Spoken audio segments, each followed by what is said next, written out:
ya en su primer programa de este 2023 al doctor Jacinto Herrera León, que ya está en su cabina y en su micrófono. Doctor, ¿cómo te va? Bienvenido. José Luis, ¿cómo están? ¿Cómo están todos? ¿Cómo pasaron el fin de año? Y estoy seguro que pues con nueva energía, pues nuevas ganas, ¿no?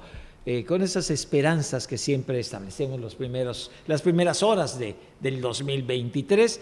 Y quisiera también a todos ustedes agradecerles por este exitoso 2022 a través de Radio Fórmula y este segmento de salud, y espero contar con su preferencia, como siempre lo han hecho, y el 2023 seguiremos por esta carretera de la información en la comunicación. Así que el día de hoy, pues no es la excepción. El día de hoy vamos a charlar sobre un tema que tres personas me preguntaron, y obviamente pues está muy relacionado con las épocas de festejos, no tanto navideña propiamente o de fin de año, sino de festejos. Cada vez que hay festejos, pues nos excedemos en cuanto a las bebidas, en cuanto a los alimentos.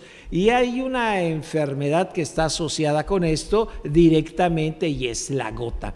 Quisiera nada más decirles que como efeméride, hace 12 años exactamente se publica en el Journal of Rheumatology las características de las enfermedades y dolores musculoesqueléticos en México, y donde Yucatán destacó como primer lugar a nivel mundial en la artritis reumatoide. Y también mencionamos que la osteoartrosis da en un 10.5%, 11% de la población a nivel nacional, la artritis reumatoide 1.6, solo que Yucatán llega a 2.8, y eso es lo que nos preocupa siempre. Y queda en el ranking de los primeros 5 la gota. Y la gota siempre nos ha preocupado porque después de aquellas grandes comilonas y bebidas, vamos a tener molestias, ataques dolorosos.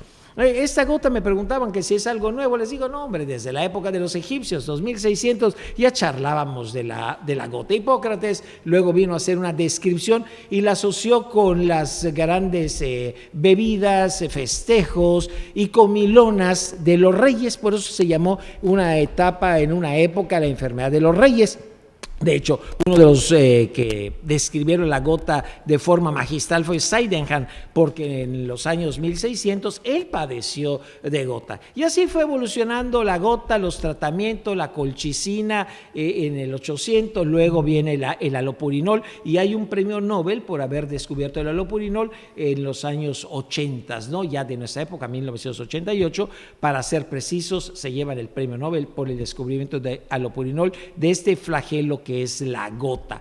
De tal manera que al entrar en materia, todos preguntarían, ¿y la gota qué es lo que lo causa? Sabemos que está asociado con ácido úrico, efectivamente, con la hiperuricemia o aumento de este ácido úrico. ¿Y dónde se produce el ácido úrico? Hablamos siempre de las características clínicas, pero ¿cómo se produce? Todos los tejidos van a tener, para formar su DNA, RNA, etcétera, todos los tejidos pues van a tener purinas, entre ellas la adenina, la guanina. Estos, cuando se desbaratan, cuando el producto ya prácticamente de degradación, pues van a pasar a la sangre, van a estar circulando y van a ser eliminados por el riñón. De tal manera que podemos tener ácido úrico que viene de nuestro cuerpo propiamente, de ese proceso natural de degradación del cuerpo humano en cuanto a los tejidos y envejecimiento, y por otra parte tenemos la que ingerimos, o sea, ya sea las carnes, ya sea las bebidas alcohólicas, etcétera. ¿Y por qué razón lo decimos? Porque en el intestino y el hígado son los dos únicos lugares que hay la xantinoxidasa o la xantinoxidasa, que es la que se encarga de degradar a estas purinas y las vuelve ácido úrico. Entonces ya sabemos de dónde proviene el ácido úrico, del producto de degradación de las purinas. Este ácido úrico elevado, si se mantiene durante mucho tiempo, va a llegar a dañar tejidos, entre ellos cuando se deposita en las articulaciones va a dar gota, cuando se deposita en los riñones pues va a dar cristales de ácido úrico.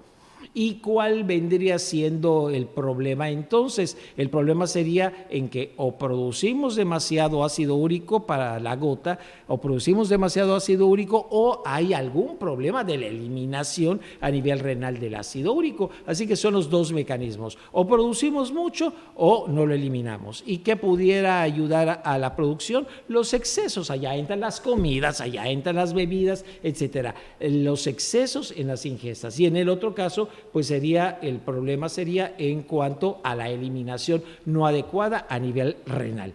Se va a las articulaciones, se deposita allá, se forman cristales y da ataques de gota. Quien no conoce la podagra, o sea, la inflamación de la articulación a nivel del dedo gordo de pie o de alguna parte del pie, que es el lugar donde más va a dar, o en las rodillas. Más adelante pudiera agarrar otras articulaciones la gota. Si se va al riñón, la formación en el intersticio precisamente de cristales de ácido úrico que finalmente van a dar como si fueran piedras en el riñón, pero en la carne del riñón, no propiamente en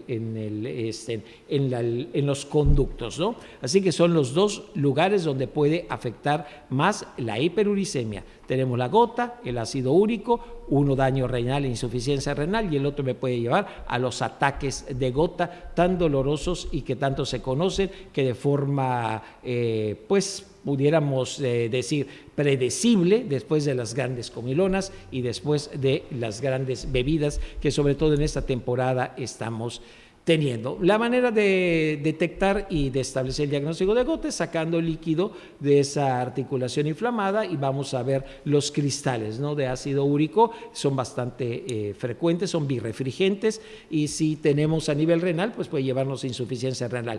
Si hablamos de otras características o de otro tipo de enfermedades, bueno, aquellos que tienen leucemia, toman medicamentos, los diuréticos, los quimioterápicos, la ciclosporina. Entonces la hiperuricemia, que nos puede llevar a algunos ataques de gota, no solamente son producidos por las ingestas y las bebidas alcohólicas, sino también por otro tipo de mecanismos que ya lo dije, pueden ser este tipo de productos como los químicos, como las enfermedades y como los medicamentos. Así que ahí lo dejo allá para ustedes, para aquellos que han tenido ataque de gota y aquellas 2 personas que me hablaron por teléfono porque tenían un dolor intenso este 1 de enero, pues allá están servidos en cuanto a la explicación de cómo se produce esta enfermedad y cómo causa la gota y las piedras en los riñones. Gracias, José Luis. Este es el primer día del año, les deseo lo mejor. Pues la próxima semana festejaremos la Rosca de Reyes y charlaremos sobre esto. De acuerdo, les deseo lo mejor y nos vemos. Muchas gracias. Nos vemos el próximo lunes.